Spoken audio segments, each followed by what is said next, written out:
मैं सिस्टर कामरान इजाज। अगर तुहाडा कोई भी इमिग्रेशन मसला है, human rights applications, 7 year child applications, stateless applications या ईए एप्लीकेशंस, तुसी हुण ही मेरे नाल राबता करो 075 01 01 01 01।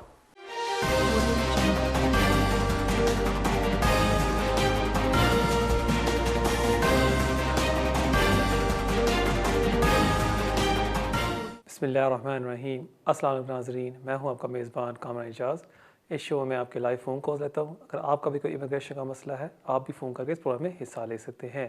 प्रोग्राम का नंबर भी आपकी स्क्रीन के नीचे आ रहा है। उम्मीद है कि आपको ऐसी एडवाइस दी जाएगी जो आपके लिए फ़ायदेमंद साबित होगी। नाज़रीन, शुरू करते हैं थोड़ी सी अपडेट्स के साथ। और इस वीक की सबसे बड़ी अपडेट है जो होम ऑफिस ने कल ऐलान किया था कि 1 जुलाई से PSW वीज़ा लॉन्च हो रहा है। इसका ये मतलब है कि जो स्टूडेंट्स अब ग्रेजुएट होते हैं दिस ईयर, उनको ऑटोमेटिकली 2 साल का वीज़ा मिलेगा जहां वो काम कर सकते हैं इन एनी जॉब। उसमें कोई पाबंदी नहीं है, कोई रिस्ट्रिक्शन नहीं है, वो कोई भी जॉब कर सकते हैं। और अगर आप एक पोस्ट ग्रेजुएट स्टूडेंट हैं, आपको 3 साल का वीज़ा दिया जाएगा।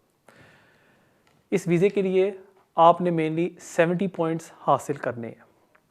और जो होम ऑफिस ने जो की रिक्वायरमेंट्स बताई हैं वो हैं कि अप्लाई करने से पहले आपने अपना कोर्स कंप्लीट कर लिया है और होम ऑफिस ने नोटिफाई कर दिया है, आपकी यूनिवर्सिटी ने नोटिफाई कर दिया होम ऑफिस को कि आपने अपना कोर्स कंप्लीट कर दिया। सो दैट्स द मेन की रिक्वायरमेंट। एक और जो इम्पोर्टेंट चीज़ है कि जब आप अप्लाई करते हैं इस वीज़े के लिए, आपने मेक श्योर करना है कि आप एक ओवरस्टेयर नहीं हैं। सो इसलिए जो स्टूडेंट्स इस प्रोग्राम को भी देख रहे हैं, अगर आपका visa for example end of March, end of April या एंड ऑफ मई एक्सपायर हो रहा है या एंड ऑफ जून, आपने मेक श्योर करना है कि आप एक ओवरस्टेयर नहीं होते। इसलिए उन लोगों के लिए एडवाइस है, उन स्टूडेंट्स के लिए, कि अगर आपका वीज़ा 1 जुलाई से पहले एक्सपायर हो रहा है, आप फौरी तौर पर एक सॉलिसिटर को मिल लें जो आपको एडवाइस कर सकता है कि किस तरह आप इस वीज़े का फ़ायदा उठा सकते हैं और आपको भी मिल सकता है PSW वीज़ा। इस वीज़े में जो डिपेंडेंट्स हैं वो भी अप्लाई कर सकते हैं और उनको भी the same line as the student, the main applicant, उनको भी वीज़ा मिलेगा। डिपेंडेंट्स के लिए रिक्वायरमेंट है कि जब वो अप्लाई करें, वो आउट कंट्री नहीं अप्लाई कर सकते, उनको यहाँ मौजूद होना चाहिए UK में जब वो अप्लाई करें। So this is the important update for the PSW visa. एक और अहम अपडेट जो मैं आपके साथ शेयर करना चाहता था जो मिस हो गई है, वो जो होम ऑफिस ने, जो कोर्ट ने कल पब्लिश की है, और वो है कि वो जो होम ऑफिस की जो पॉलिसी है फ़ी वेवर्स की एंट्री क्लियरेंस के लिए, वो गलत है। So this is very good news कि अगर आप एंट्री क्लियरेंस के लिए अप्लाई करना चाहते हैं एज ए स्पाउस वीज़ा और आपके पास अब पैसे नहीं है, आपको फ़ी वेवर मिल सकता है। क्योंकि 5-6 माह पहले होम ऑफिस ने ये पॉलिसी लॉन्च की थी फॉर एंट्री क्लियरेंस एप्लीकेशंस, लेकिन इसका जो क्राइटेरिया था वो बहुत ही मुश्किल था। कि होम ऑफिस ने लिखा था कि आपके पास कोई ख़ास वजूहात होने चाहिए जिस वजह से आपको हम ग्रांट करेंगे एंट्री क्लियरेंस फ़ी वेवर। और उन्होंने मिसाल ये दी थी कि अगर आप कोई ऐसे ममालिक से अप्लाई कर रहे हैं जहाँ कोई ज़लज़ला हुआ है या वहाँ कोई जंग हो रही है, उस बेस पर हम आपको फ़ी वेवर ग्रांट कर सकते हैं। लेकिन ये तो बहुत ही मुश्किल था। आप ख़ुद अंदाज़ा लगा सकते हैं कितने ममालिक हैं इस दुनिया में अभी जहाँ कोई ज़लज़ला हुआ है या कोई जंग अभी हो रही है, बहुत ही कम मुल्क हैं। लेकिन कल कोर्ट ने कहा है कि ये जो होम ऑफिस की पॉलिसी ये गलत है और जो टेस्ट, जो क्राइटेरिया होना चाहिए वो यही होना चाहिए जो इस्तेमाल किया जा रहा है in country application fee weavers के लिए, जो है अफोर्डेबिलिटी, एप्लीकेंट अफोर्ड कर सकता है या नहीं। होम ऑफिस ने अब ये कहा कि हम अपनी पॉलिसी को अमेंड करेंगे और इसको दोबारा पब्लिश करेंगे। इसलिए अगर आप अप्लाई कर रहे हैं एंट्री क्लियरेंस एप्लीकेशन के लिए, अभी तो वो पॉलिसी इशू नहीं हुई, लेकिन इस जजमेंट का हवाला दे के आप जिक्र कर सकते हैं और मुझे उम्मीद है कि आप फ़ी वेवर का फ़ायदा उठा सकते हैं। ये थी इस वीक की अपडेट्स। उम्मीद है आपको इससे फ़ायदा होगा। नाजरीन, बेशुमार कॉलर्स वेट कर रहे हैं, बगैर कोई टाइम ज़ाया किए बढ़ते हैं हमारे पहले कॉल की तरफ। Hello hello hello, you live on है। Hello hello, you live on है। यस, मेरा सवाल है मेरे हस्बैंड के बारे में। जी जी। मेरे पास बेसिकली रिफ्यूजी स्टेटस है और मेरे बच्चे भी हैं और बच्चों के पास भी रिफ्यूजी स्टेटस है, पर मसला ये है कि मेरे जो हस्बैंड है ना वो ओवरस्टेयर है और ओवरस्टेयर होने की वजह से उन्होंने अब केस अप्लाई किया है फैमिली रियूनियन की बेसिस पर हमारे साथ अब केस उन्होंने फैमिली रियूनियन का डाला है। तो मेरा सवाल ये पूछना है कि कितने चांसेस है कि उनको वीज़ा ग्रांट हो जाएगा, और अगर उन्हें डिस्क्रिशनरी लीव मिलती है तो क्या वो पाकिस्तान ट्रैवल कर सकते हैं कि नहीं कर सकते? ठीक है, मैं समझ। जो आपकी शादी हुई थी वो हुई थी आपको लीव होने से पहले, मिलने होने से पहले, असाइलम क्लेम करने से पहले मिली थी? हाँ जी, असाइलम क्लेम करने से पहले हमारी शादी हुई थी जी। ठीक है, मैं समझ गया। बहुत शुक्रिया आपके कॉल का। देखिए, चांसेस तो अच्छे हैं, लेकिन जब तक मैं आपके पेपर्स देखता नहीं, मैं आपको 100% ये नहीं बता सकता कि क्या पॉसिबिलिटीज़ हैं। अगर आपने अपना केस सही तरह सबमिट किया, एक्सप्लेन किया कि क्या वजूहत थी जिस वजह से उन्होंने आपके साथ अप्लाई नहीं किया था, या उनको भी ख़तरा है और इस वजह से उनको भी वीज़ा दिया जाए, मुझे पूरी उम्मीद है कि वो ग्रांट कर देंगे। जहाँ तक आपका दूसरा सवाल था कि अगर आपके हस्बैंड को एज ए डिपेंडेंट वीज़ा मिल जाता है, अगर वो ट्रैवल कर सकते हैं to the home country, home office की पॉलिसी काफ़ी क्लियर है इसके बारे में। वो ये कहती है कि अगर एक डिपेंडेंट को वीज़ा मिलता है as a dependent of an asylum seeker, उन पर कोई ऐसी रिस्ट्रिक्शन नहीं होती, लेकिन फिर भी इस पर वो इन्फ्रेंसेस कर सकते हैं कि ये कैसे हो सकता है कि डिपेंडेंट वापस चला गया है टू द होम कंट्री और जो मेन एप्लीकेंट था, जो जिस बेस पर उन्हें असाइलम क्लेम किया है, फिर उनको वाकई ख़तरा है या नहीं। तो इसलिए मेरी एडवाइस आप सबसे ये होगी कि अगर आप एक असाइलम सीकर हैं और आपके पास डिपेंडेंट्स हैं, कि जब आपको मिल जाए फॉर एग्जांपल इंडेफिनिट और आपने ब्रिटिश पासपोर्ट हासिल कर लिया है, फिर ही आप कंसिडर करें कि अगर आप ट्रैवल करना चाहते हैं टू योर होम कंट्री और नॉट। दूसरी चीज़ कि अगर आप ट्रैवल करना चाहते हैं असाइलम सीकर, आपको नोटिफाई करना चाहिए होम ऑफिस को, और अगर वो इजाज़त देते हैं फिर जाके आप ट्रैवल कर सकते हैं टू योर होम कंट्री। बहुत शुक्रिया आपके कॉल का। नाज़रीन, मुझे बताया जा रहा है कि एक ब्रेक का वक्त होता है। जाने से पहले मैं आपको अपना ईमेल एड्रेस दे जाऊँ, जो अभी आपके स्क्रीन के ऊपर आ रहा होगा, keijaz@me.com। इसके ज़रिए आप मुझे कॉन्टैक्ट कर सकते हैं, और अगर आप मुझे मिलना भी चाहते हैं आप मुझे मिल सकते हैं। और मैं सबसे रिक्वेस्ट करता हूँ कि अगर आप यूट्यूब पर जाएँ और वहाँ टाइप करें कामरान एजाज, वहाँ भी आप सब्सक्राइब करें, और वहाँ भी मैं आपके साथ मज़ीद अपडेट्स शेयर करता रहता हूँ। नाज़रीन, कहीं नहीं जाना, मिलते हैं ब्रेक के बाद।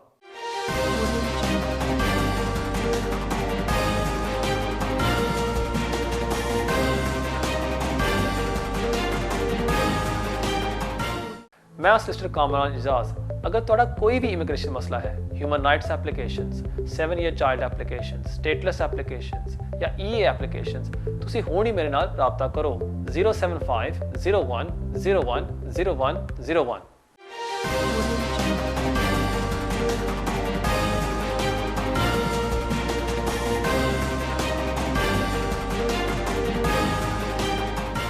नाजरीन, वेलकम बैक। देखते हैं हमारे अगले कॉल कौन है। हेलो, अस्सलाम वालेकुम। वालेकुम सलाम। जी, मैं मिसेस फारूकी बात कर रही हूँ। जी सर, जी, पहले तो मैं आपके प्रोग्राम की तारीफ करूंगी कि बहुत अच्छा आप लोगों ये प्रोग्राम कर रहे हैं। काफ़ी अवेयरनेस थैंक यू सो लोगों को मच। इससे हो गई है और बहुत आसानी भी हो गई है हम लोगों को ना। Thank you. और मैं तो आप लोगों का प्रोग्राम जब भी आता है मैं तो लाजमी इसको देखती हूँ, कोई मिस नहीं करती। Thank you. और मेरा जो सवाल है आपसे वो ये है कि मेरे हस्बैंड जो है वो ब्रिटिश है, जी जी, और मेरे जो 2 बच्चे हैं वो भी ब्रिटिश हैं। ठीक है। अच्छा, कोविड की वजह से हुआ ये कि उनकी जॉब जो है वो छूट गई थी, जी तो वो जी। अभी जॉबलेस हैं, तो वो अभी बेनिफिट ले रहे हैं। तो मेरी जो अभी नेक्स्ट ईयर 2021 अगस्त में मेरी एक्सटेंशन है, वो ILR पे जाना है मुझे। तो मैं ये पूछ रही हूँ कि अगर हम बेनिफिट कंटिन्यू करते हैं तो आया कोई एक्सटेंशन पे कोई प्रॉब्लम होगी या नहीं ILR पे? ठीक है। और इन्होंने बेनिफिट, जो आपके हस्बैंड है, इन्होंने कब शुरू किए हैं ये बेनिफिट्स? ये किए हैं कोई 7-8 मंथ्स पहले, जब कोविड जब हुआ है, स्टार्ट हुआ है।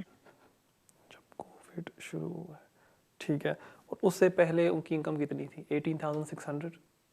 उससे पहले तो 18 प्लस थी। मैं भी जॉब करती थी, मैं मैटरनिटी लीव पर आई थी, जी जी, तो फिर उसके बाद मैंने फिर जॉब जो है वो छोड़ दी। ठीक है। तो मेरे हस्बैंड वो करते रहे थे, फिर ड्यूरिंग जो है ये कोविड आया, पैंडेमिक की वजह से वो जॉबलेस हो ठीक गए। है। तो और फिर उसके बाद फिर जी जी, बेनिफिट अप्लाई किया। और आपका इंडेफिनिट कब ड्यू है? अगस्त 21 या 22? 21 नेक्स्ट ईयर अगस्त में। दिस अगस्त? जी, ये जो अभी 4-5 माह में? नहीं, ये 2022 में, सॉरी। 22 में, ठीक हो गया, मैं समझ गया। बहुत जी। शुक्रिया आपके कॉल का। अच्छा, अमूमन होता है कि जब आप कोई एक्सटेंशन के लिए अप्लाई करते हैं indefinite leave to remain as a spouse, आपको इन 18,600 रिक्वायरमेंट साबित करनी होती है। अब कोरोना वायरस की वजह से होम ऑफिस ने एक कंसेशन दी हुई है कि अगर पैंडेमिक से पहले आप 18,600 कमा रहे थे, आप वो इनकम इस्तेमाल कर सकते हैं। लेकिन ये अभी उन्होंने डेडलाइन दी हुई है उन एप्लीकेशंस के लिए जो अभी तक अगस्त तक सबमिट होंगे। उसके बाद अभी होम ऑफिस ने कोई पॉलिसी नहीं इशू की कि जो एप्लीकेंट्स उसके बाद अप्लाई करते हैं, फॉर एग्जांपल इन 2022, हम उनको किस तरह कंसिडर करेंगे। हो सकता है कि अगस्त के बाद होम ऑफिस ये कंसेशन बंद कर दे। अब आपके पास काफ़ी टाइम है, 1 साल से ज़्यादा। अब आप ये कर सकते हैं कि for example towards the end of the year अगर आपके हालात थोड़े से बेहतर हो जाते हैं और आपके हस्बैंड एक जॉब ढूंढ लेते हैं, फिर आप 6 मंथ्स की पे स्लिप्स लगा के आप इनकम रिक्वायरमेंट को सेटिस्फाई कर सकते हैं। सो अभी आपको परेशान होने की ज़रूरत नहीं है। For example in start of 2022 उस टाइम आप देख सकते हैं कि आपके हालात किस तरह के हैं, और अगर उस टाइम आपको और आपके हस्बैंड को जॉब मिलती है, कंबाइन हो के with in 6 months pay slips आप सेटिस्फाई कर सकते हैं वो इनकम रिक्वायरमेंट को। सो मेरा जवाब आपके लिए ये है कि अभी आप परेशान ना हो, वेट करें थोड़ा सा और देखें कि towards the end of the year कि आपके फाइनेंशियल सर्कमस्टांसिस क्या है। अगर वो बेहतर हो जाते हैं और आपको जॉब मिल जाती है, then you should be fine. बहुत शुक्रिया आपके कॉल का, और बढ़ते हैं हमारे अगले कॉल की तरफ। हेलो। सर वालेकुम सलाम। सर मेरा सवाल है कि मैं ईयू एक्सटेंडेड फैमिली मेंबर हूँ। जी जी 2 साल हो गए मैंने मिला सी ईयू रेजिडेंट परमिट। ठीक है, थोड़ा सा ऊंचा बोलना प्लीज़, आवाज़ नहीं आ रही। ते तो बाद फिर मैं प्री सेटलमेंट ऑनलाइन अप्लाई किया सी, वो भी आ गया सी मेरा ठीक हो गया। ऑनलाइन। तो क्या जी। मैंने कार्ड चेंज करना पवेगा? जे मैंने चेंज करना पवेगा तो क्या फिंगर भी देने पैंदे और मेरा स्पॉन्सर भी साथ जाएगा फिंगर देने के लिए? ठीक हो गया। और ਜਿਹੜਾ ਤੁਹਾਨੂੰ ਕਾਰਡ ਮਿਲਿਆ ਸੀ ਇਹ 2 ਸਾਲ ਪਹਿਲਾਂ ਮਿਲਿਆ ਸੀ? हाँ जी, तकरीबन 1 साल से 8 महीने हो गए जी मिलिया ईयू फैमिली परमिट ਜਿਹੜਾ ਪਹਿਲੇ ਕਰਦੇ ਸੀ। ਠੀਕ ਹੈ। ਉਹ ਜਦੋਂ ਤੁਸੀਂ ਅਪਲਾਈ ਕੀਤਾ ਸੀ, ਕੀ ਕਹਿੰਦੇ ਉਹ 6 ਮਹੀਨੇ ਦੇ ਬਾਅਦ ਤੁਸੀਂ ਐਂਟਰ ਹੋ ਗਏ ਸੀ, ਤੁਸੀਂ ਸੈਟਲਮੈਂਟ ਸਕੀਮ ਤੇ ਅਪਲਾਈ ਕੀਤਾ ਸੀ ਜਾਂ ਤੁਸੀਂ ਅਪਲਾਈ ਕੀਤਾ ਸੀ ਪੇਪਰ ਫਾਰਮ? ਨਹੀਂ ਪੇਪਰ ਫਾਰਮ ਕੀਤਾ ਸੀ ਪਹਿਲਾਂ, ਤੇ ਬਾਅਦ ਚ ਫਿਰ ਕਰ ਲਿਆ ਸੀ ਉਹ ਵੀ ਨਾ ਸੈਟਲਮੈਂਟ ਵੀ, ਤੇ ਆਨਲਾਈਨ ਐਕਸੈਪਟ ਹੋ ਗਿਆ ਸੀ ਪ੍ਰੀ ਸੈਟਲਮੈਂਟ। ਠੀਕ ਹੋ ਗਿਆ, ਮੈਂ ਸਮਝ ਗਿਆ। ਬਹੁਤ ਸ਼ੁਕਰੀਆ ਤੁਹਾਡੇ ਕੋਲ ਦਾ। ਕਿਉਂਕਿ ਤੁਹਾਡੇ ਕੋਲੇ ਰੈਜ਼ੀਡੈਂਸ ਕਾਰਡ ਬੈਸਟ ਚੀਜ਼ ਹੋਏਗੀ ਕਿ ਅਗਰ ਤੁਸੀਂ ਅਪਲਾਈ ਕਰ ਲਓ ਇੱਕ EU settlement scheme resident card ਵਾਸਤੇ। ਅਗਰ ਤੁਸੀਂ ਆਨਲਾਈਨ ਜਾਓ, ਅਗਰ ਤੁਸੀਂ ਟਾਈਪ ਕਰ ਦਿਓ ਅਪਲਾਈ ਫॉर BRP ਰਿਪਲੇਸਮੈਂਟ, ਉੱਥੇ ਤੁਹਾਨੂੰ ਫਾਰਮ ਆ ਜਾਏਗਾ, ਉਹ ਤੁਸੀਂ ਉਹ ਭਰ ਸਕਦੇ ਹੋ, ਉਹ ਤੁਸੀਂ ਅਪਲਾਈ ਕਰ ਸਕਦੇ ਹੋ ਨਵੇਂ ਕਾਰਡ ਵਾਸਤੇ ਜੋ ਤੁਹਾਨੂੰ ਇਸ਼ੂ ਕੀਤਾ ਜਾਏਗਾ ਅੰਡਰ ਦ EU ਸੈਟਲਮੈਂਟ ਸਕੀਮ। ਦੀ ਫੀਸ ਹੁੰਦੀ ਹੈ ਤਕਰੀਬਨ 75 ਪਾਉਂਡ, ਉਹ ਤੁਸੀਂ ਭਰ ਦਿਓ, ਉਹ ਵਿਦਿਨ 2-3 ਮੰਥਸ ਵਿੱਚ ਉਹ ਤੁਹਾਨੂੰ ਨਵਾਂ ਕਾਰਡ ਇਸ਼ੂ ਕਰ ਦਾਂਗੇ। बहुत शुक्रिया ਤੁਹਾਡੇ कॉल का, और बढ़ते हैं हमारे अगले कॉल की तरफ। हेलो हेलो, यू लाइव बने। अस्सलाम वालेकुम। वालेकुम सलाम। जी कामरान भाई, मुझे आपसे एक बात करनी थी कि मेरी एक सिस्टर हैं, वो रहती हैं इधर ही मैनचेस्टर में। जी जी। तो उनके अभी हुआ है बेबी। अच्छा। तो और उनके पास स्पाउस वीज़ा था और उनके हस्बैंड के पास ब्रिटिश पासपोर्ट है। ठीक है। तो उनका फर्स्ट बेबी हुआ है यहाँ पर, तो वो मुझसे ये पूछना चाह रही हैं कि आप ये मुझे बताएं कि मतलब उनको रेड पासपोर्ट अब कब तक मिल सकता है? आपकी जो सिस्टर थी वो कब एंटर हुई थी? उनको तकरीबन 5 ईयर नहीं हुए हैं इधर। अभी 5 कार्ड मिला हुआ है उनको। ठीक है, 5 ईयर्स नहीं हुए। ठीक है जी, मैं समझ गया। बहुत शुक्रिया। ठीक है, मैं समझ गया। बहुत शुक्रिया आपके कॉल का। जब आपके सिस्टर्स के 5 साल यहाँ UK में पूरे हो जाएंगे, फिर ही वो अप्लाई करेंगी इंडेफिनिट लीव टू रिमेन। उसके बाद वो फौरी तौर पर अप्लाई कर सकती हैं for British nationality. So main चीज़ ये है कि आपकी सिस्टर ने यहाँ 5 साल पूरे करने हैं, 60 मंथ्स। उसके बाद वो अप्लाई कर सकती हैं फॉर इंडेफिनिट, एंड उसके फौरी बाद वो अप्लाई कर सकती हैं नेशनैलिटी के लिए। सो की requirement is 5 years in the UK। बहुत शुक्रिया आपके कॉल का, वो बढ़ते हैं हमारे अगले कॉल की तरफ। हेलो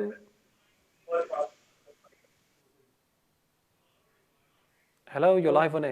हेलो, अस्सलाम वालेकुम। वालेकुम सलाम। कमरान भाई, मैं मोहम्मद उस्मान बात कर रहा हूँ। जी जी। मैनचेस्टर से। जी, मेरा क्वेश्चन ये है कि मैं 2019 में डिटेन हो गया था।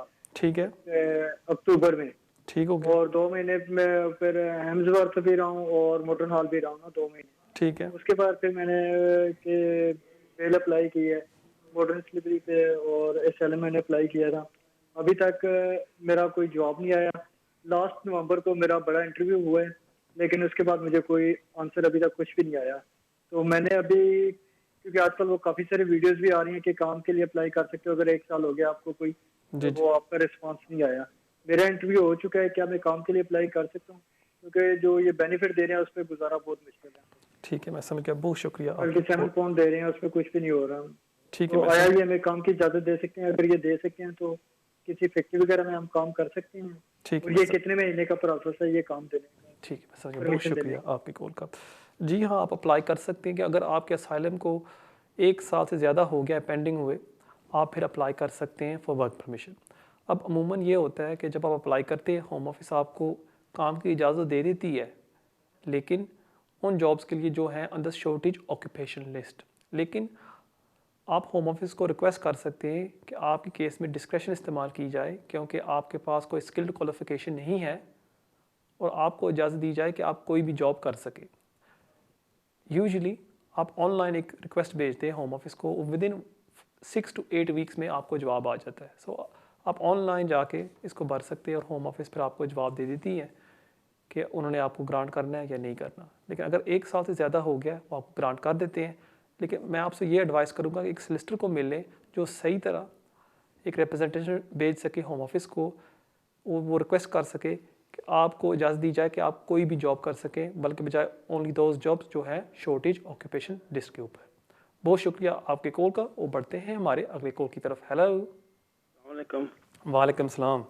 ਕਮਰਾ ਸਾਹਿਬ ਮੈਂ ਲਗਾ ਰਿਹਾ ਪਿਛਲੇ ਵਾਰ ਤੁਹਾਡੇ ਨਾਲ ਫਰਾਈਡੇ ਮੇਰੀ ਗੱਲ ਹੋਈ ਸੀ ਤੇ ਮੈਂ ਤੁਹਾਨੂੰ ਦੱਸਿਆ ਸੀ ਕਿ ਮੇਰੀ ਅਪੀਲ ਲਾਊਡ ਹੋ ਗਈ ਸੀ ਤੇ ਉਹ ਜੱਜ ਦਾ ਡਿਸੀਜਨ ਆ ਗਿਆ ਸੀ ਤੇ ਉਹਨਾਂ ਮੈਨੂੰ ਵੀ ਤੇ ਮੇਰਾ ਲੌਂਗ ਟਾਈਮ ਹੋ ਗਿਆ 19 ਸਾਲ ਹੋ ਗਏ ਨੇ ਰਹਿੰਦੇ ਇਸ ਮੁਲਕ 'ਚ। जी जी, ਦੂਜਾ ਕਿ ਮੇਰੇ ਬੱਚੇ ਕੋਲ ਪਾਸਪੋਰਟ ਹੈ, ਦੂਜਾ ਮੇਰੀ ਵਾਈਫ ਕੋਲ ਵੀ ਜਿਹੜੇ ਸਾਰਿਆਂ ਕੋਲ ਕਿਸੇ ਹੈ 2.5 ਸਾਲ ਦੇ ਤੇ ਉਹ ਫਿਰ ਮੈਨੂੰ ਜਿਹੜਾ ਮੇਰਾ ਸੈਂਟਰ ਸੀ 21 ਮੰਥ ਦਾ ਉਹਨੂੰ ਸਾਰਿਆਂ ਨੂੰ ਕੰਸੀਡਰ ਕਰਕੇ ਤੇ ਉਹ ਜੱਜ ਨੇ ਕਿਹਾ ਕਿ ਇਸ ਬੰਦੇ ਨੂੰ ਰਾਈਟ ਇੱਥੇ ਰਹਿਣ ਦਾ, ਕਿਉਂਕਿ ਇਹਨੇ ਸ਼ਰਾਬ ਵੀ ਕੱਢ ਲਈ, ਸਾਰਾ ਕੁਝ ਹੋ ਗਿਆ जी जी, ਤੇ ਇਹਦੇ ਬੱਚਿਆਂ ਕੋਲ ਵੀ ਹੈ ਤੇ ਇਹਦੇ ਕੋਲ ਹੈ ਤੇ ਹੋਮ ਹਾਊਸ ਹੁਣ ਫਿਰ ਅਪੀਲ ਪਰ ਚਲਾ ਗਿਆ ਤੇ ਇਹਦੇ ਹੁਣ ਕਿੰਨਾ ਟਾਈਮ ਲੱਗੇਗਾ?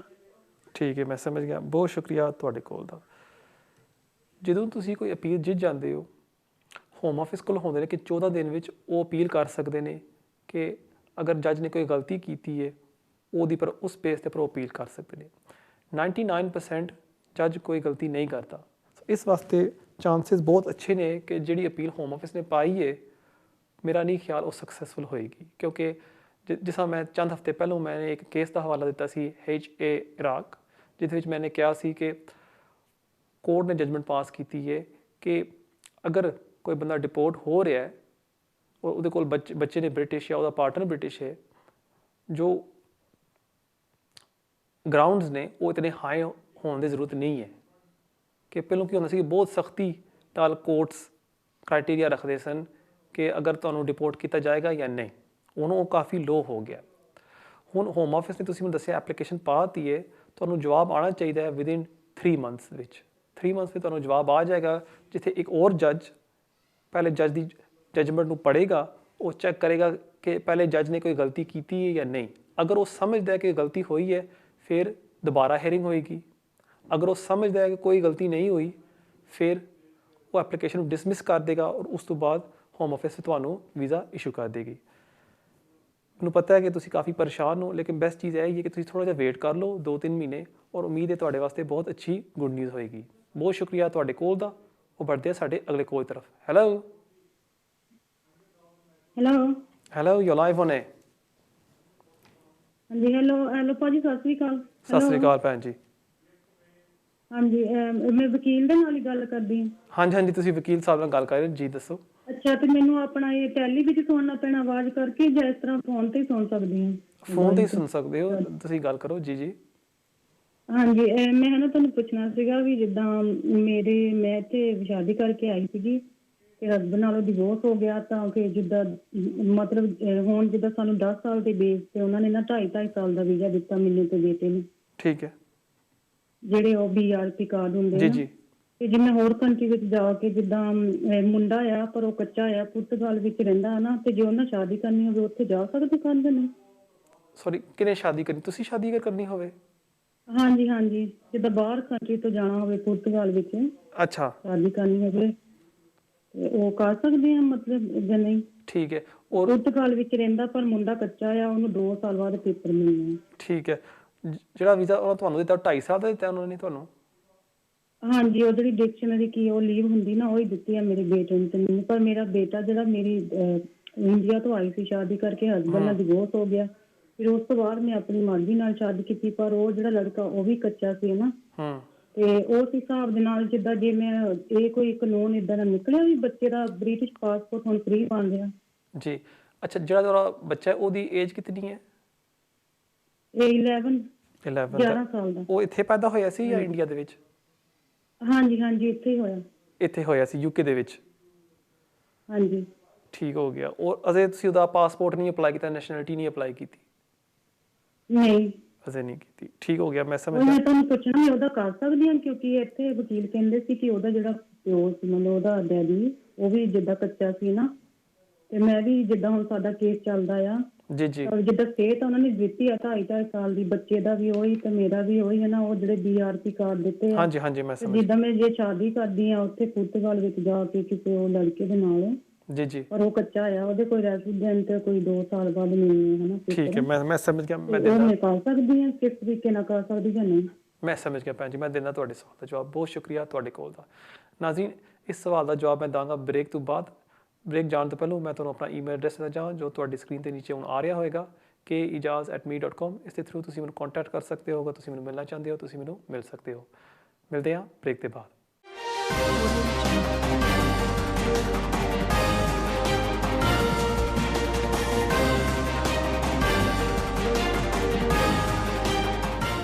मैं सिस्टर कामरान इजाज। अगर तुहाडा कोई भी इमिग्रेशन मसला है, human rights applications, 7 year child applications, stateless applications या EA एप्लीकेशंस, तुसी हुण ही मेरे नाल राबता करो 075 01 01 01 01।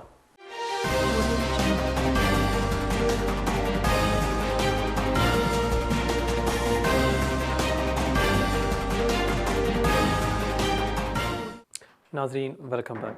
ਬ੍ਰੇਕ ਤੋਂ ਪਹਿਲਾਂ ਇੱਕ ਭੈਣ ਜੀ ਨੇ ਸਵਾਲ ਪੁੱਛਿਆ ਸੀ ਕਿ ਉਹਨਾਂ ਕੋਲੇ 2.5 ਸਾਲ ਦਾ ਵੀਜ਼ਾ ਔਰ ਉਹਨਾਂ ਬੱਚਾ ਹੈ 11 ਸਾਲ ਦਾ, ਔਰ ਅਗਰ ਉਹ ਸਪਾਂਸਰ ਕਰ ਸਕਦੇ ਨੇ ਕਿਸੇ ਨੂੰ ਪੁਰਤਗਾਲ ਤੋਂ ਜਿਹਨਾਂ ਕੋਲ ਕੋਈ ਸਟੇਟਸ ਨਹੀਂ। ਅਨਫੋਰਚੂਨੇਟਲੀ ਭੈਣ ਜੀ, ਤੁਸੀਂ ਨਹੀਂ ਸਪਾਂਸਰ ਕਰ ਸਕਦੇ ਕਿ ਜਦ ਤੱਕ ਤੁਹਾਨੂੰ ਇਨਡੈਫੀਨਿਟ ਲੀਵ ਟੂ ਰਿਮੇਨ ਨਹੀਂ ਮਿਲਦਾ, ਜੋ ਤੁਹਾਡੇ 10 ਸਾਲ ਯੂਕੇ ਦੇ ਵਿੱਚ ਕੰਪਲੀਟ ਨਹੀਂ ਹੁੰਦੇ। ਲੇਕਿਨ ਤੁਸੀਂ ਇੱਕ ਕੰਮ ਇਹ ਜ਼ਰੂਰ ਕਰ ਸਕਦੇ ਹੋ ਕਿ ਤੁਸੀਂ ਮੈਨੂੰ ਦੱਸਿਆ ਕਿ ਤੁਹਾਡਾ ਬੱਚਾ ਇਹ 11 ਸਾਲ ਦਾ ਔਰ ਉਹ ਪੈਦਾ ਹੋਇਆ ਸੀ ਯੂਕੇ ਦੇ ਵਿੱਚ। ਇਸ ਵਾਸਤੇ ਉਹ ਹੋਇਆ ਇੱਕ ਕੁਆਲੀਫਾइंग ਚਾਈਲਡ, ਕਿ ਮਤਲਬ ਕਿ ਇੱਕ ਤਾਂ ਉਹ ਬ੍ਰਿਟਿਸ਼ ਵਾਸਤੇ ਅਪਲਾਈ ਕਰ ਸਕਦਾ ਹੈ ਔਰ ਦੂਸਰਾ ਉਹਨੇ 7 ਸਾਲ ਜ਼ਿਆਦਾ ਯੂਕੇ ਵਿੱਚ ਗੁਜ਼ਾਰ ਲਏ ਨੇ। ਤੁਸੀਂ ਕੀ ਕਰ ਸਕਦੇ ਹੋ ਕਿ ਜਦੋਂ ਤੁਸੀਂ ਅਪਲਾਈ ਕਰੋਗੇ ਆਪਣੀ ਐਕਸਟੈਂਸ਼ਨ ਵਾਸਤੇ, ਤੁਸੀਂ ਸਵਿਚ ਕਰ ਸਕਦੇ ਹੋ ਟੂ ਦ 5 ਈਅਰ ਰੂਟ। ਔਰ ਇਸ ਦੀ ਇਹ ਵਜ੍ਹਾ ਹੈ ਕਿਉਂਕਿ ਇੱਕ ਤਾਂ ਤੁਹਾਡਾ ਬੱਚਾ ਕੁਆਲੀਫਾइंग ਚਾਈਲਡ ਹੈ ਔਰ ਦੂਸਰਾ ਤੁਹਾਡੇ ਕੋਲ ਸੋਲ ਰਿਸਪੌਂਸਿਬਿਲਿਟੀ ਕਿ ਤੁਸੀਂ ਮੈਨੂੰ ਦੱਸਿਆ ਕਿ ਤੁਸੀਂ ਸਿੰਗਲ ਰਹਿ ਰਹੇ ਹੋ। ਇਸ ਵਾਸਤੇ ਅਗਰ ਤੁਸੀਂ ਮੇਨਟੇਨੈਂਸ ਰਿਕੁਆਇਰਮੈਂਟ ਫੁਲਫਿਲ ਕਰਦੇ ਹੋ ਔਰ ਤੁਸੀਂ ਇੰਗਲਿਸ਼ ਟੈਸਟ ਪਾਸ ਕਰ ਲੈਂਦੇ ਹੋ, ਤੁਸੀਂ ਸਵਿਚ ਕਰ ਸਕਦੇ ਹੋ ਟੂ ਦ 5 ਈਅਰ ਰੂਟ।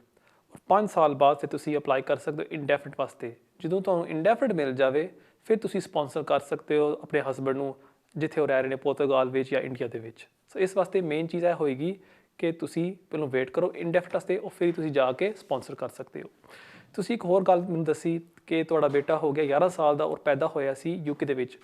ਤੁਸੀਂ ਬਿਲਕੁਲ ਉਹਦੀ ਨੈਸ਼ਨੈਲਿਟੀ ਵਾਸਤੇ ਅਪਲਾਈ ਕਰ ਸਕਦੇ ਹੋ ਚਾਹੇ ਉਹਦੇ ਫਾਦਰ ਕੋਲ ਸਟੇਟਸ ਨਹੀਂ, ਕਿ ਰੂਲ ਇਹ ਕਹਿੰਦਾ ਹੈ ਕਿ ਅਗਰ ਇੱਕ ਬੱਚਾ ਇੱਥੇ ਪੈਦਾ ਹੁੰਦਾ ਹੈ ਯੂਕੇ ਦੇ ਵਿੱਚ, ਉਹ 10 ਸਾਲ ਲਗਾਤਾਰ ਇੱਥੇ ਰਹਿੰਦਾ ਹੈ, ਉਹ ਨੈਸ਼ਨੈਲਿਟੀ ਦਾ ਹੱਕਦਾਰ ਹੁੰਦਾ ਹੈ। ਜਿਹੜਾ ਇੱਕ ਹੋਰ ਸਵਾਲ ਤੁਸੀਂ ਮੈਨੂੰ ਪੁੱਛਿਆ ਸੀ ਕਿ ਅਗਰ ਕੋਈ ਵੇਵਰ ਮਿਲ ਸਕਦਾ ਹੈ, ਅਜੇ ਤੱਕ ਹੋਮ ਆਫਿਸ ਨੇ ਆਪਣੀ ਪੋਲਿਸੀ ਪਬਲਿਸ਼ ਨਹੀਂ ਕੀਤੀ, ਦੱਸਿਆ ਨਹੀਂ ਕਿ ਉਹ ਕਿਸ ਤਰ੍ਹਾਂ ਕਰਾਂਗੇ ਵੇਵਰਸ। ਥੋੜ੍ਹਾ ਜਿਹਾ ਤੁਸੀਂ ਵੇਟ ਕਰ ਲਓ, ਉਮੀਦ ਹੈ ਇੱਕ ਹੋਰ ਮਹੀਨੇ ਦੇ ਅੰਦਰ ਪਤਾ ਲੱਗ ਜਾਏਗਾ ਕਿ ਅਗਰ ਵੇਵਰਸ ਗ੍ਰਾਂਟ ਕरेंगे ਜਾਂ ਨਹੀਂ। ਲੇਕਿਨ मोस्ट लाइकली लगता है कि वो करेंगे। बहुत शुक्रिया ਤੁਹਾਡੇ ਕੋਲ ਦਾ। नाजरीन, वो बढ़ते हैं हमारे अगले कॉल की तरफ। Hello hello hello, you live on air. या हेलो हाय वकील साहब, कैसे हैं आप? ठीक है जी मैं ठीक हूँ जी, फरमाइए। ओके, मेरी फ्रेंड का क्वेश्चन है, उसने FLR FP डाली हुई है अगस्त में, जी जी। तो उसके फिंगरप्रिंट जो बायोमेट्रिक सारे अक्टूबर में हो गए हैं, so it's more than now 6 months and she haven't got decision yet, okay, so what she should use? ठीक है, मैं समझ गया। बहुत शुक्रिया आपके कॉल का। होम ऑफिस की पॉलिसी होती है कि विद इन 6 मंथ्स में हम डिसीजन करते हैं, कोई भी एप्लीकेशन क्यों ना हो। अब आपके फ्रेंड को 6 मंथ से ज़्यादा हो गए, बेस्ट चीज़ यही होगी कि अगर आपकी फ्रेंड सोलिसिटर के थ्रू चिट्ठी लिख दे होम ऑफिस को कि 6 माह से ज़्यादा हो गए हैं, मैं काफ़ी परेशान हूँ, प्लीज़ मेरी एप्लीकेशन को एक्सपेडाइट करें। मुझे पूरी उम्मीद है कि वो जवाब देंगे और आपकी फ्रेंड को बता देंगे कि वो कहाँ तक पहुँचे हैं अपनी इंक्वायरीज़ के साथ और वो कब एक्सपेक्ट कर सकती है डिसीजन ऑन हर एप्लीकेशन। बहुत शुक्रिया आपके कॉल का और बढ़ते हैं हमारे अगले कॉल की तरफ। Hello hello hello, your live on है। जी भाजी क्वेश्चन थोड़ा पूछना सी मैं जी जी पूछो। ਮੇਰੇ ਕੋਲ 10 ਸਾਲ ਰੂਟ ਦੇ ਉੱਤੇ ਹੈ ਵੇ ਲੀਵ ਟੂ ਰਿਮੇਨ ਜਿਹੜਾ ਮੇਰੀ ਲਾਸਟ ਐਕਸਟੈਂਸ਼ਨ ਰਹਿ ਗਈ। ठीक हो गया। ਉਹ ਹੁਣ ਮੈਂ ਐਕਸਟੈਂਸ਼ਨ ਕਰਨੀ ਹੈ 2 ਮਹੀਨੇ ਤੱਕ, ਲੇਕਿਨ ਮੈਂ ਸੁਣਿਆ ਸੀ ਪਿਛਲੇ ਦਿਨਾਂ 'ਚ ਕਿ ਉਹ ਕੋਈ ਫੀਸ ਵਗੈਰਾ ਦਾ ਕੁਝ ਹੈ ਕੋਵਿਡ ਦੀ ਵਜ੍ਹਾ ਤੋਂ, ਕਿਉਂਕਿ ਮੈਂ ਕੰਮ ਨਹੀਂ ਕੀਤਾ ਕਾਫੀ ਦੇਰ ਤੋਂ ਕੋਵਿਡ ਦੀ ਵਜ੍ਹਾ ਤੋਂ, ਤੇ ਪੈਸੇ ਦੀ ਬਹੁਤ ਟੈਨਸ਼ਨ ਹੈ। ਹਾਂਜੀ ਉਹ ਕੋਈ ਜੇ ਸਟਿਲ ਹਜੇ ਕੋਈ ਹੈ ਵੀ ਉਹ ਵੇਵ ਕੀਤਾ ਉਹਨਾਂ ਨੇ ਜਾਂ ਨਹੀਂ, ਠੀਕ ਹੈ। ਬਸ ਇਹੀ ਪੁੱਛਣਾ ਸੀ। ਤੇ ਉਹ ਜਿਹੜੀ 1 ਡੇ ਸਰਵਿਸ ਹੁੰਦੀ ਹੈ ਜੇ ਸਟਿਲ ਓਪਨ ਹੈ ਜਾਂ ਅਜੇ नहीं ओपन है? ठीक हो गया, हाँ, ठीक हो गया, मैं समझ गया। बहुत शुक्रिया ਤੁਹਾਡੇ ਕੋਲ ਦਾ। जहाँ तक आपका पहला सवाल है कि आप अभी अप्लाई करेंगे एक्सटेंशन के लिए और आपके पास पैसे नहीं है क्योंकि आप काम नहीं कर रहे, अगर आपको वेवर मिल सकता है या नहीं? जी हाँ, आपको बिल्कुल मिल सकता है। अगर आप प्रूव कर सकते हैं आपके पास गुंजाइश नहीं है, आप इस एप्लीकेशन को अफोर्ड नहीं कर सकते, फिर होम ऑफिस आपको ग्रांट कर देगी फ़ी वेवर। उसके लिए आपको अपनी बैंक स्टेटमेंट दिखानी होगी और अपने टोटल फाइनेंशियल सर्कमस्टांसिस उसको मद्देनज़र रखते हुए होम ऑफिस फिर कंसिडर करेगी कि आपको वो ग्रांट करती है या नहीं।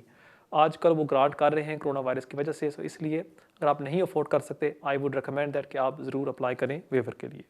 जहाँ तक आपका दूसरा सवाल है कि अगर 1 डे सेवर्स अवेलेबल है या नहीं, अनफॉर्चुनेटली अभी अवेलेबल नहीं है। हो सकता है in the next few months 4-5 माह बाद इसको दोबारा वो री इंट्रोड्यूस कर देते हैं, लेकिन अभी इस टाइम वो अवेलेबल नहीं है। आपने नॉर्मल ट्रैक पर एप्लीकेशन सबमिट करनी होती है और विद इन 5 to 6 मंथ में आपको जवाब आ जाता है। बहुत शुक्रिया आपके कॉल का और बढ़ते हैं हमारे अगले कॉल की तरफ। Hello hello hello, your live on है। यस, मेरा सवाल है सर कि मैं असल च आया सी इत्थे 2016 नवंबर च जी जी। ते ਉਹ ਮੇਰਾ ਸਰ 6 ਮਹੀਨੇ ਜੁਲਾਈ 2017 ਚ ਮੇਰਾ ਕੇਸ ਫਾਈਨਲ ਹੋਇਆ ਸੀ। जी जी। ਮੈਨੂੰ ਰਿਫਿਊਜੀ ਦਾ ਸਟੇਟਸ ਮਿਲ ਗਿਆ। ਸੌਰੀ, ਕਿਦੋਂ ਮਿਲਿਆ ਸੀ ਤੁਹਾਨੂੰ? 19 ਜੁਲਾਈ 2017 ਚ। 17 ਜੁਲਾਈ 17 ਵਿੱਚ ਮਿਲਿਆ ਤੁਹਾਨੂੰ, ਠੀਕ ਹੋ ਗਿਆ। ਤੇ ਸਰ ਮੈਂ ਪੁੱਛਣਾ ਸੀ ਕਿ ਮੇਰੇ 5 ਸਾਲ ਪੂਰੇ ਹੋਣਗੇ ਤੇ ਮੈਂ ਨਵੰਬਰ ਚ ਅਪਲਾਈ ਕਰਾਂ ਜਾਂ 5 ਸਾਲ ਬਾਅਦ ਯਾਨੀ ਕਿ 2022 ਚ ਅਪਲਾਈ ਕਰਾਂ? ਵੈਸੇ ਮੇਰੇ 5 ਸਾਲ ਜਿਹੜੇ ਨਾ ਇਸ ਸਾਲ ਨਵੰਬਰ ਚ ਪੂਰੇ ਹੋ ਜਾਂਦੇ ਆ ਇੱਥੇ ਦੇ ਸਟੇ ਦੇ। ਠੀਕ ਹੈ। ਜਦੋਂ ਤੁਸੀਂ ਅਸਾਈਲਮ ਕਲੇਮ ਕੀਤੀ ਸੀ, ਤੁਸੀਂ 에ਅਰਪੋਰਟ ਵਿੱਚ ਕੀਤੀ ਸੀ ਜਾਂ ਬਾਅਦ ਵਿੱਚ ਕੀਤੀ ਸੀ? ਨਹੀਂ, ਮੈਂ 에ਅਰਪੋਰਟ ਤੇ ਉਤਰਿਆ ਸੀ, ਲੇਕਿਨ ਮੈਂ ਦੂਸਰੇ ਦਿਨ ਉਸ ਟਾਈਮ ਬੰਦ ਹੋ ਗਿਆ ਸੀ ਨਾ ਦਫ਼ਤਰ ਦਾ। ਮੇਰੀ ਫਲਾਈਟ ਆਈ ਸੀ 5 ਵਜੇ ਤੋਂ ਬਾਅਦ ਸ਼ਾਮ ਨੂੰ। ਅੱਛਾ। ਤੇ ਉਸ ਤੋਂ ਬਾਅਦ ਫਿਰ ਮੈਂ ਕਿਉਂਕਿ ਉਦੋਂ ਬੰਦ ਹੋ ਗਿਆ, ਫਿਰ ਨੈਕਸਟ ਡੇ ਮੈਂ ਗਿਆ ਸੀ ਨਾ ਉਹਨਾਂ ਦੇ ਕੋਲ। ਨੈਕਸਟ ਡੇ ਯਾਨੀ ਕਿ 17 ਨਵੰਬਰ ਨੂੰ ਮੈਂ ਗਿਆ ਸੀ ਉਹਨਾਂ ਕੋਲ 2016 ਚ। ਸੋ ਤੁਸੀਂ ਸੌਰੀ ਮੇਰੀ ਜਿਹੜੀ 5 ਸਾਲ ਦੀ ਜਿਹੜੀ ਮੁੱਦਤ ਹੈ, ਮੈਂ ਪੁੱਛਣਾ ਸੀ ਕਿ ਮੇਰੀ ਮੁੱਦਤ ਜਿਹੜੀ ਹੈ ਇਹ ਨਵੰਬਰ ਦੇ ਵਿੱਚ ਪੂਰੀ ਹੋਏਗੀ ਜਾਂ ਫਿਰ 5 ਸਾਲ ਪੂਰੇ ਕਰਨੇ ਪੈਣਗੇ, ਯਾਨੀ ਕਿ 2022 ਚ ਮੈਂ ਅਪਲਾਈ ਕਰਾਂ? ਠੀਕ ਹੈ। ਸੌਰੀ, ਮੇਰਾ ਸਵਾਲ ਤੁਹਾਨੂੰ ਵੇ ਕਿ ਜਦੋਂ ਤੁਸੀਂ ਅਪਲਾਈ ਕੀਤਾ ਸੀ ਅਗਲੇ ਦਿਨ ਕੀਤਾ ਸੀ ਯੂਕੇ ਆਉਣ ਵਿੱਚ ਫੌਰਨ? ਹਾਂਜੀ ਹਾਂਜੀ, ਅਗਲੇ ਦਿਨ। ਠੀਕ ਹੈ। ਔਰ ਜਦੋਂ ਤੁਸੀਂ ਅਪਲਾਈ ਕੀਤਾ ਸੀ ਉੱਥੇ ਉਸ ਦਿਨ ਉਹਨਾਂ ਤੁਹਾਨੂੰ ਇੱਕ ਟੈਂਪਰੇਰੀ ਐਡਮਿਸ਼ਨ ਦਾ ਲੈਟਰ ਦਿੱਤਾ ਸੀ ਜਾਂ ਨਹੀਂ? ਔਰ ਸਰ ਜੀ ਐਡਮਿਸ਼ਨ ਦਾ ਲੈਟਰ ਉਹਨਾਂ ਨੇ ਟੈਂਪਰੇਰੀ ਐਡਮਿਸ਼ਨ ਦਾ ਲੈਟਰ ਇਹ ਕਿਹਾ ਸੀ ਕਿ ਤੁਸੀਂ ਆਨਲਾਈਨ ਜਾ ਕੇ ਨਾ ਫੋਨ, ਉਹਨਾਂ ਨੇ ਇੱਕ ਮੈਨੂੰ ਨੰਬਰ ਦਿੱਤਾ ਸੀ, ਫੋਨ ਨੰਬਰ। ਉਹਨੇ ਕਿਹਾ ਇਹਨਾਂ ਤੇ ਤੁਸੀਂ ਜਾ ਕੇ ਫੋਨ ਕਰੋ ਤੇ ਇੱਥੇ ਆਪਣੀ ਅਪਾਇੰਟਮੈਂਟ ਬੁੱਕ ਕਰਾਓ ਪਹਿਲੇ, ਫਿਰ ਆਣਾ ਤੁਸੀਂ। ਮੈਨੂੰ ਤਾਂ ਪਤਾ ਨਹੀਂ ਸੀ, ਮੈਂ ਸਿੱਧੇ ਚਲਾ ਗਿਆ ਉੱਥੇ ਨਾ ਬਗੈਰ ਕਿਸੇ ਅਪਾਇੰਟਮੈਂਟ ਨਾ ਬੁੱਕ ਕਰਾਉਣ ਤੋਂ। ਤੇ ਜਦੋਂ ਮੈਂ ਉਹਨਾਂ ਨੇ ਮੈਨੂੰ ਨੰਬਰ ਦਿੱਤਾ ਤੇ ਫਿਰ ਮੈਂ ਉੱਥੇ ਬਹਿ ਕੇ ਉਹਨਾਂ ਨੂੰ ਫੋਨ ਕੀਤਾ ਉਸ ਨੰਬਰ ਤੇ। ਉਹਨਾਂ ਨੇ ਮੈਨੂੰ 21 ਨਵੰਬਰ ਦਾ ਉਹਨਾਂ ਨੇ ਟਾਈਮ ਦਿੱਤਾ ਕਿ ਤੇਰਾ ਇੰਟਰਵਿਊ ਹੈ। ठीक हो गया, मैं समझ गया। फिर 21 नवंबर ਨੂੰ ਇਹਨਾਂ ਨੇ ਮੇਰੇ ਕੋ 21 ਨਵੰਬਰ 2016 ਚ ਇਹਨਾਂ ਮੇਰੇ ਕੋ ਸਾਰੇ ਆਪਣੇ ਮੇਰੇ ਬਾਇਓਮੈਟ੍ਰਿਕ ले ਸਾਰਾ ਤੇ ਮੈਨੂੰ ਉੱਥੇ ਇਹਨਾਂ ਨੇ ਨਾ ਕਿਹਾ ਕਿ ਇੱਕ ਕਾਰਡ ਬਣਾਤਾ ਇਹਨਾਂ ਨੇ ਮੈਨੂੰ ਨਾ। ठीक है, मैं समझ गया, मैं समझ गया। बहुत शुक्रिया ਤੁਹਾਡੇ ਕੋਲ ਦਾ। देखिए, वैसे तो ये होता है कि अगर आप एट पोर्ट साइलम क्लेम करते हैं और वहाँ आपको टेम्प्रेरी एडमिशन देते हैं, आपका टाइम पीरियड उस टाइम से शुरू होता है अगर आपका साइलम एप्लीकेशन सक्सेसफुल होता है बाद में। अब आपने बताया मुझे कि आपने नेक्स्ट डे अप्लाई किया है साइलम के लिए और उसके बाद उन्होंने 4-5 माह बाद उन्होंने आपको बुलाया इंटरव्यू के लिए और उसके बाद आपका एप्लीकेशन सक्सेसफुल हो गया। अब मैं 100% आपको नहीं बता सकता कि अगर आपका टाइम पीरियड शुरू होता है उस दिन से जब आपने असाइलम स्क्रीनिंग पर गए थे या आपका टाइम पीरियड शुरू होता है जिस दिन से उन्होंने आपको वीज़ा इशू किया था। इसको क्लैरिफाई करने के लिए बेस्ट चीज़ ये होगी कि अगर आप अपना सब्जेक्ट एक्सेस होम ऑफिस से मंगवा लें और किसी सॉलिसिटर के पास जाके उसको उनको दिखा दें, वो फिर आपके लिए क्लैरिफाई कर सकते हैं कि आपका टाइम पीरियड कब से शुरू होता है। सो मेरी एडवाइस आपसे ये होगी अपने कोई करीबी सॉलिसिटर से मिल लें और वो फिर आपको एडवाइस कर सकता है कि आपका टाइम पीरियड कब शुरू होता है। बहुत शुक्रिया आपके कॉल का। वो बढ़ते हैं हमारे अगले कॉल की तरफ। हेलो, अस्सलाम वालेकुम। वालेकुम सलाम जी, मुझे पूछना है कि मैं इधर ब्रिटिश सिटीजन हूँ और मैंने शादी की पाकिस्तान में आज से 7 साल पहले।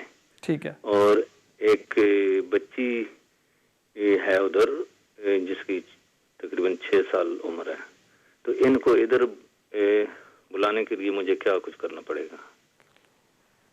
ठीक हो गया। एक बच्ची भी है और जो बच्ची है वो ब्रिटिश है? रजिस्टर नहीं कराई अभी, रजिस्टर आपने नहीं कराई? जी। ठीक है, मैं समझ गया। जब वो पैदा हुई थी उस टाइम आपके पास ब्रिटिश नेशनलिटी थी? जी। ठीक है, मैं समझ गया। बहुत शुक्रिया आपके कॉल का। पहली बात तो ये होगी कि अगर आप बच्ची के पासपोर्ट के लिए अप्लाई कर लें कि उसको ब्रिटिश नेशनलिटी मिल जाए, उससे आपके पैसे बच जाएंगे। और दूसरा, आपने अपनी वाइफ को स्पॉन्सर करना है और उसके लिए आपने फाइनेंशियल रिक्वायरमेंट सेटिस्फाई करनी होगी जो है 18,600, और उसके साथ साथ आपने सेटिस्फाई करना होगा द रिलेशनशिप रिक्वायरमेंट कि आप और आपकी वाइफ एक जेन्युइन और सब्सिस्टिंग रिलेशनशिप में है। अब आपने मुझे बताया कि आपकी शादी हुई थी 5-6 साल पहले। अगर आप विज़िट करने गए अपनी वाइफ को उस दौरान आपको प्रूफ लगाना चाहिए कि आप उसके साथ कांटेक्ट में थे। अगर आपके पास चैट हिस्ट्री है वो भी आप साथ लगा सकते हैं कि आपकी जो रिलेशनशिप है वो जेन्युइन है और सब्सिस्टिंग। आपकी वाइफ ने पाकिस्तान से अप्लाई करना होगा द इंग्लिश टेस्ट और द टीबी टेस्ट सर्टिफिकेट, वो भी साथ लगाना होगा। अगर ये सारी चीज़ें आप लगा दें, मुझे पूरी उम्मीद है कि आपकी वाइफ का एप्लीकेशन सक्सेसफुल होगा। बहुत शुक्रिया आपके कॉल का। और बढ़ते हैं हमारे अगले कॉल की तरफ। Hello hello hello, you live on है। ओके, हेलो कैमरन जी। जी जी। मेरा एक क्वेश्चन है आपसे। जी, मैं जी। ब्रिटिश हूँ वैसे यहाँ पे, और मैं डिवोर्स हूँ, जी जी। और मेरी दोबारा शादी हुई है। ठीक है। मेरी मिसेज सितंबर में आई है, ओके। और उनकी डॉटर है वो 26 ईयर ओल्ड है, तो क्या वो आ सकती है यहाँ पे? ठीक है, मैं समझ गया। बहुत शुक्रिया आपके कॉल का। अगर जो आपकी स्टेप डॉटर है, अगर उनके पास कोई डिसेबिलिटी है, फिर उस बेस पर आप अपनी स्टेप डॉटर को स्पॉन्सर कर सकते हैं। लेकिन अगर वो फिट एंड हेल्थी हैं, अनफॉर्चुनेटली क्योंकि वो ओवर 18 है, आप उनको स्पॉन्सर नहीं कर सकते। बहुत शुक्रिया आपके कॉल का। वो बढ़ते हैं हमारे अगले कॉल की तरफ। Hello hello hello, you live on है। अस्सलाम वालेकुम। वालेकुम सलाम। भाई, ये जो आप अपने स्टार्टिंग में बोला है, ये जो नया लॉ आया है जी जी। ग्रेजुएट स्टूडेंट के लिए, जी जी। तो जो स्टूडेंट ऑलरेडी ग्रेजुएशन कर चुके हैं यहाँ पे लाइक 6-7 ईयर्स अगो, तो वो भी इससे बेनिफिट उसका उनको कुछ फायदा हो सकता है? या अभी आपके पास स्टेटस है या नहीं?